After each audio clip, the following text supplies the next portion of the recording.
Hi friends, welcome to tutors funny Tamil. இப்போ நம்மளுக்கு இந்த மாதிரி நீங்கள் ஒரு ஃப்ரண்ட் அண்ட் டெவலப்பராக இருந்தால் நீங்கள் ஒரு கம்பெனிக்கு போகிற நேரம் இந்த மாதிரி ஒரு டெம்ப்ளேட் ஒன்று கொடுப்பாங்க. இப்போ இந்த டெம்ப்ளேட்டை நீங்கள் என்ன பண்ணணும்னா HTML CSSக்கு கன்வெர்ட் பண்ண சொல்லி கொடுப்பாங்க.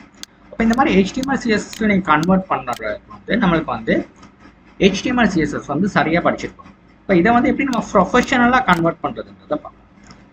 ரைட், இப்போ இதை உங்களுக்கு UI UX டிசைனர் இதை உங்களுக்கு கொடுத்தாங்கன்னா இதை நம்ம கம்ப்ளீட்டாக சரியாக நம்ம கன்வெர்ட் பண்ணுறதுன்றது பார்ப்போம். அதுக்கு நான் ஃபர்ஸ்ட் நான் என்ன பண்ண போகிறேன்னா எங்கே போயிட்டு கீழே போயிட்டு HTML CSSன்னு ஒரு ஃபோல்டர் ஒன்று க்ரியேட் பண்ணேன். இதுக்குள்ளே நான் CMDன்னு சொல்லி கமாண்டை டைப் பண்ணிவிட்டு எங்கன்னா கோட் ஸ்பேஸ் டாட்னு சொல்லி டைப் பண்ணி என்டர் பண்ணேன். அப்போ கோட் ஸ்பேஸ் டாட்னா என்ன நீங்கள் சில பிகினர்ஸ் நீங்கள் கேட்டிங்கன்னா இது நம்மளுக்கு VS கோட் எடிட்டர் நீங்கள் உங்கள் மெஷினில் நீங்கள் இன்ஸ்டால் பண்ணிட்டீங்கன்னா அந்த எடிட்டரை உங்கள் ஃபோல்டருக்குள்ளே இருந்து நீங்கள் ஓப்பன் பண்ணணும்னா நீங்கள் டைப் பண்ணுற ஷார்ட் கமாண்ட் தான் கோட் ஸ்பேஸ் டாட். இந்த கமாண்டில் ஓப்பன் பண்ணிவிட்டு இதில் நீங்கள் என்ன பண்ண போகிறீங்கன்னா ஒரு ஃபைல் ஒன்று க்ரியேட் பண்ண போகிறேன். index.html க்ரியேட் பண்ணி என்டர் பண்ணாலும் இப்படி வந்துடும். இப்போ இதில் VS கோடை பொறுத்தவரையில் நமக்கு கோடிங்கை முதல்ல இருந்து டைப் பண்ண வேண்டிய அவசியம் இல்லை. ஷிஃப்ட்டையும் +1 ஷிஃப்ட்டையும் 1ஐயும் ப்ரெஸ் பண்ணால் இந்த மாதிரி ஒரு மார்க் வந்துடும். இதை கிளிக் பண்ணால் உங்களுக்கு HTML கோட் இந்த மாதிரி இம்போர்ட் ஆனதுக்கப்புறம் நான் என்ன பண்ண போகிறேன் இதில் ஃபர்ஸ்ட் இதை ஃபர்ஸ்ட் ஒழுங்காக நம்ம விளங்கணும். இப்போ இந்த டிசைனை செய்கிறேன். இது ஃபுல்லாக பாருங்கள். இங்கே நான் ஃபர்ஸ்ட் என்ன இருக்குது, ஒரு ஹெட்டிங் இருக்குது. இது சென்டர் பண்ணியிருக்குது. அடுத்துக்கு கீழே லிங்க் செக்ஷன் இருக்குது. அப்போ இதில் ஃபர்ஸ்ட் நான் என்ன பண்ண போகிறேன்னா ஒரு டிவ் செக்ஷன் ஒன்று போட போகிறேன். டிவ் சொல்லி போட்டு இது ஃபர்ஸ்ட் டிவ் எதுக்கு போடுறேன்னா இந்த செக்ஷனுக்கு தான் ஃபர்ஸ்ட் டிவ். ரெண்டாவது டிவ் இந்த ரெண்டாவது செக்ஷனுக்கு. அப்போ இந்த செக்ஷனை காப்பி பண்ணிட்டு கீழே போட்டு இது இன்னொரு டிவ், ரெண்டு டிவ் போடுறேன். ஓகே, இந்த டிவுக்கு ஒரு கிளாஸ் ஒன்று கொடுக்க போகிறேன். நம்ம லோகோன்னு சொல்லி கொடுப்போமே. இந்த டிவுக்கு கிளாஸ் ஒன்று கொடுப்போம், லிங்க்ஸ்ன்னு கொடுப்போம். இவ்வளோ மாதிரி ரெண்டு கிளாஸை செட் பண்ணிக்கலாம். சரியா? இப்போ நம்ம லோகோவுக்கு நான் என்ன எழுத போறேன்னா இந்த டியூட்டர்ஸ் ஃபனின்றதை எழுத போறேன்.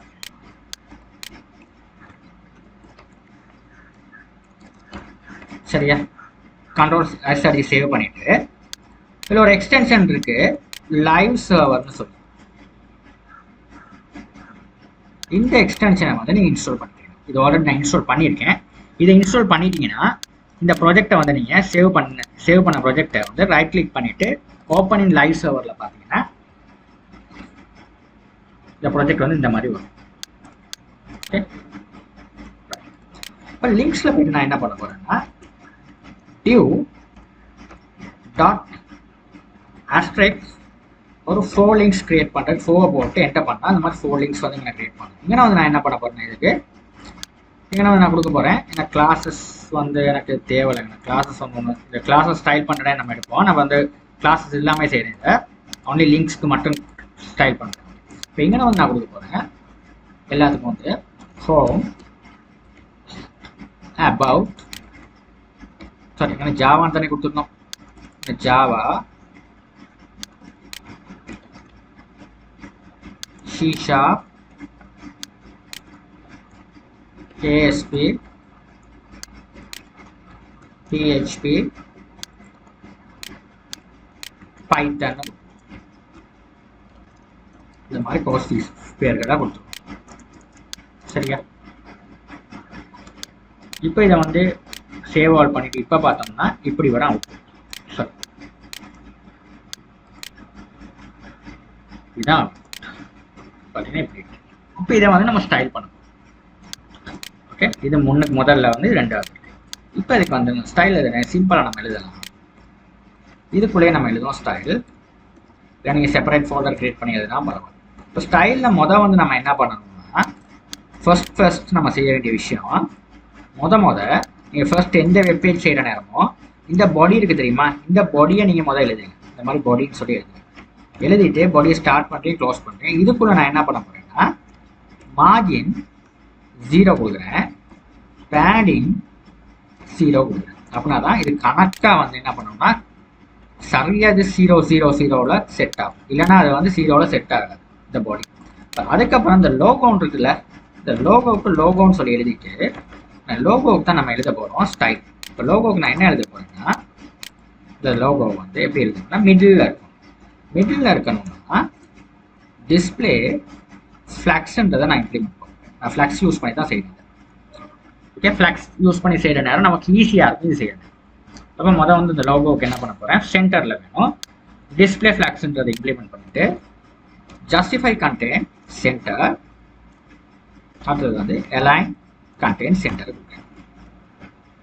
Okay, justify content align content centre கொடுத்தோம்னா இப்போ பார்த்தீங்கன்னா சென்டருக்கு வந்துருச்சு. இந்த ஆப்ஜெக்டை போட்டோம் சென்டருக்கு வந்துருச்சு. சரியா சரியா இப்போ நான் என்ன பண்ண போகிறேன்னா இது சென்டருக்கு வந்ததை எனக்கு வந்து கொஞ்சம் கீழே எடுக்கணும். கீழே எடுக்கிறதுக்கு வந்து நம்ம என்ன பண்ண போகிறோம்னா எல்லா இடமும் பேடிங் கொடுக்கணும். பேடிங் வந்து மொத்தமாக பேடிங் வந்து ஒரு 50 பிக்சல் கொடுக்குமே. கீழே பாட்டம் லெஃப்ட் ரைட் எல்லாருமே பேடிங் கொடுக்குமே. கொடுத்தோம்னா கீழே வந்துச்சு. வந்ததுக்கப்புறம் ஃபாண்ட் சைஸை வந்து ஒரு 1.5 ரேம் கொடுத்துட்டு இந்த மாதிரி கூட பண்ண 2.5 ரேம் கொடுக்குமே. நீங்கள் கூட வந்து பெருசாக வந்துடும். இப்போ நான் வந்து 2 ரேம் கொடுப்பேன். எங்களுக்கு போதும். இப்போ வந்துருச்சு. ஓகேங்களா? இப்போ எனக்கு வந்து ஃபாண்ட் வெயிட் வந்து நான் கொடுத்தேன் ஒரு 900. இப்போ இப்படி வந்துருச்சு. ஃபாண்ட் வெயிட் வந்து எனக்கு வந்து ஒரு 400 கொடுத்தா போதும். கூட தேவை. இப்போ எனக்கு இன்னும் கொஞ்சம் இது பெருசாக்குறேன்னா 2.2 கொடுப்போம். இதில் உள்ள மாதிரி இந்த மாதிரி கொஞ்சம் 2.5 கொடுப்பேன். ஓகே, சரியா? இப்போ எனக்கு வந்து பேக்ரவுண்ட் கலர் வந்து இந்த லோகோவுக்கு தேவை. இப்போ பேக்ரவுண்ட் கலர் வந்து கொடுக்குற நேரம்னா பேக்ரவுண்ட் கலரில் நம்ம என்ன பண்ண போகிறோம், இந்த கலர் எடுக்க போகிறோம். ஃபிக்மாவில் உள்ள கலர். இந்த ஃபிக்மா டெம்ப்ளேட்டை செலக்ட் பண்ணிவிட்டு இது டபுள் கிளிக் பண்ணுங்க. அதான் இது வரும். இதாக வந்துச்சு கலர். இந்த கலரை டபுள் கிளிக் பண்ணிவிட்டு Ctrl+C அடிச்சு காப்பி பண்ணிவிட்டு கொண்டாந்து இங்கே பேஸ்ட் பண்ணுங்கள். பேஸ்ட் பண்ணுற நேரம் இந்த ஆஷ் சைனை போட்டிங்கன்னா அந்த கலர் வந்துடும். வந்ததுக்கப்புறம் இந்த சேவ் ஆல் பண்ணிவிட்டு திரும்ப நீங்கள் ரன் பண்ண தெளிஞ்ச பார்த்தீங்கன்னா இது வந்துச்சு. ஓகே, இப்போ எனக்கு வந்து இதில் வேணும் பேக்ரவுண்ட் கலர் சரி, ஃபோர்க்ரவுண்ட் கலரை வந்து நான் மாற்றணும். என்னன்னு ஒயிட்டுன்னு மாற்றணும். இப்போ ஒயிட்டாக இருந்துச்சு. இப்போ பார்த்தீங்கன்னா கணக்காக நம்ம என்ன எக்ஸ்பெக்ட் பண்ண அவுட்புட் வந்துச்சு. பார்த்தீங்கன்னா எக்ஸ்பெக்ட் பண்ண அவுட்புட் வந்துச்சு. எனக்கு வந்து நான் கொஞ்சம் ஃபாண்ட் சைஸை வந்து அதில் பெருசாக காட்டியிருக்கேன். இப்போ நான் பெருசாக காட்டுறதுக்கு எப்படி கொடுத்தேன்னா 3 ரேம் கொடுத்தேன்னா பெருசாக அந்த மாதிரி வந்துச்சு. சரியா? இது சிம்பிள். அதில் ஃபாண்ட் ஃபேமிலி வந்து நான் மாற்றணும். அதில் ஃபாண்ட் ஃபேமிலி வந்து இது கொடுப்போம். ஃபாண்ட் ஃபேமிலி சான்ஸ்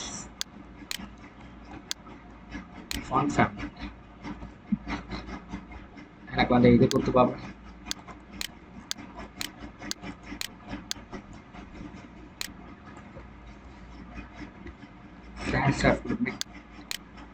இந்த மாதிரி இருந்துச்சு. ஓகே, இதுதான் நான் கொடுத்துருந்தேன். அந்த ஃபாண்ட்டுக்கு நான் எடுத்துட்டேன். ஓகே, அவ்வளோதாங்க. சிம்பிளாக பாருங்க செஞ்சுட்டேன். இதை வந்து ஃப்ளாக்ஸ் கொடுத்து ஜஸ்டிஃபை கண்டென்ட்ஸ் எல்லாம் பண்ணி சென்டருக்கு வந்துடும். பேடிங் 50 கொடுத்தா மேலே கீழே பேடிங் வந்து இந்த துண்டு செட் ஆயிடுவார் கணக்கா. இதில் வந்துட்டு பாருங்க, இந்த இது பேடிங் வந்து செட் ஆகிட்டாரு கணக்கா. மிடில் கிட்ட பக்கத்தெல்லாம் அட்ஜஸ்ட் பண்ணி சரியாக செட் ஆகிடாரு 50க்கு. அவ்வளோதான் செஞ்சுருக்கான். அப்புறம் ஃபாண்ட் வெயிட்னா இதை போல்ட் பண்ணியிருக்கேன். ஃபாண்ட் சைஸ் போல்ட் பண்ணியிருக்கேன். கலர் பேக்ரவுண்ட் கலரை மாற்றிருக்கேன். ஃபோர்க்ரவுண்ட் கலருங்க ஃபேமிலியை மாற்றிருக்கேன். அவ்வளோதான். அதே மாதிரி தான் லிங்க் செய்ய போனேன். எப்படி செய்யறது இப்போ உங்களுக்கு ஐடியா இருக்கும். அதே மாதிரி தான் லிங்க்குக்கும் டாட் லிங்க்ஸ்ன்னு சொல்லி எடுத்துட்டு இங்கே என்ன பண்ண போகிறேன், இதுக்கும் display flex justify content centre கொடுப்போம். எல்லாம் கண்டெய்னர் தேவை எனக்கு. ஏன்னா நான் ஆல்ரெடி நமக்கு வந்து பெருசாக பேடிங் ஒன்று கொடுக்க தேவையில்லை. எனக்கு இருக்குது சின்னதாக தான் எனக்கு வேணும். ஓகே, கொடுத்துட்டோம்னா உங்களுக்கு வந்து இப்படி வந்துடும். இப்படி வந்துடும். வந்ததுக்கப்புறம் நான் என்ன பண்ண போறேன், ஓகே பேடிங் வந்து ஒரு கொடுப்போம். ஒரு 20 px கொடுப்போம். கேப் வந்து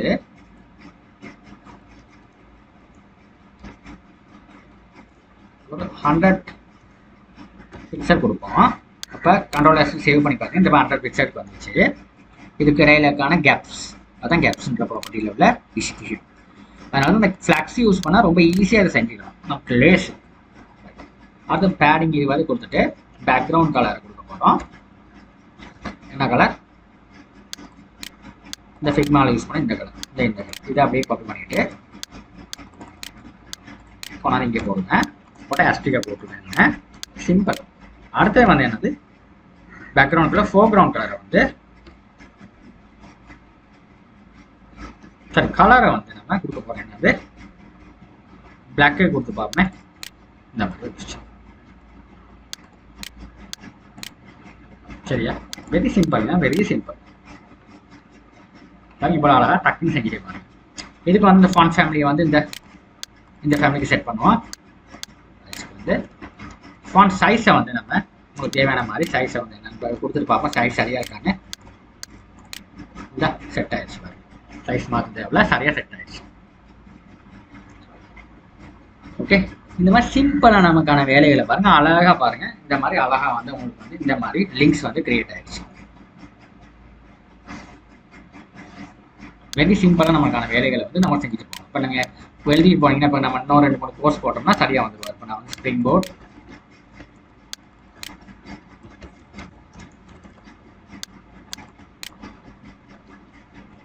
லரவல் போட்டோம்னா இது பாருங்க அழகாக வந்துடுச்சு. இப்போ இந்த மாதிரி அழகான ஒரு விஷயத்தை நம்மளுக்கு ஈஸியாக பண்ணக்கூடியதாக இருக்கும். இந்த ஃப்ளாக்ஸ் பாக்ஸை யூஸ் பண்ணும். சரியான ஈஸி. இதை நீங்கள் பண்ணி பாருங்கள். இல்லை ஏதாவது உங்களுக்கு டவுட்ஸ் இருந்தால் எனக்கு கமெண்ட்டை தெரிவிங்க. தேங்க்யூ.